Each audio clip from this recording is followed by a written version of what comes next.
શહેરમાં વધી રહ્યો છે રખડતા શ્વાનનો આતંક અને જેના કારણે લોકો છે તે હેરાન પરેશાન થયા છે। તો રખડતા શ્વાનનો આતંક જોવા મળ્યો છે। લાઠી રોડ અને બ્રાહ્મણ સોસાયટીમાં શ્વાનનો આતંક સામે આવ્યો છે।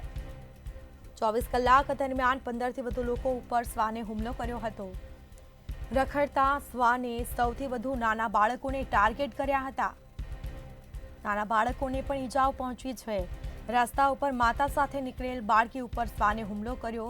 હડકાયા શ્વાને પાછળથી આવી અને બાળકી પર હુમલો કરવામાં આવ્યો। તેના સીસીટીવી ફૂટેજ સામે આવ્યા છે। માતાએ તાત્કાલિક બાળકીને ખેંચી લેતા બાળકીનો બચાવ થયો છે। બાળકીને હાથના ભાગે ઈજા પહોંચી છે।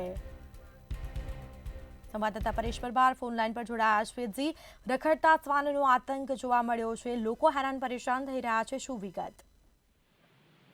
જી બિલકુલ, અમરેલી શહેરમાં શ્વાનનો આતંક સામે આવ્યો છે। ત્યારે લાઠી રોડ ઉપર એક બ્રાહ્મણ સોસાયટી છે અને એ વિસ્તારમાં શ્વાન કરડવાના બનાવો બન્યા છે। જોકે 24 કલાક દરમિયાન 15થી વધુ લોકો ઉપર શ્વાનના હુમલાથી લોકોમાં ફફડાટ પણ જોવા મળી રહ્યો છે। ત્યારે સૌથી વધુ બાળકોને આ શ્વાન ટાર્ગેટ કરતા હોય એવું સામે આવ્યું છે। ત્યારે માતા સાથે જે બાળકી પસાર થતા શ્વાને પાછળથી આવી બાળકી ઉપર હુમલો કર્યો અને માતાએ બાળકીને ખેંચી લેતા બાળકીનો બચાવ સમગ્ર ઘટના સીસીટીવીમાં કેદ થઈ છે।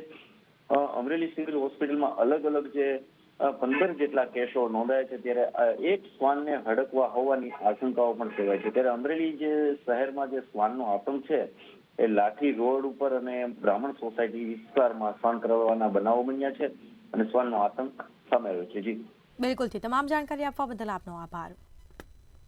તો શહેરમાં રખડતા એક શ્વાનને હડકાવા હોવાની આશંકાઓ જોવા મળી છે।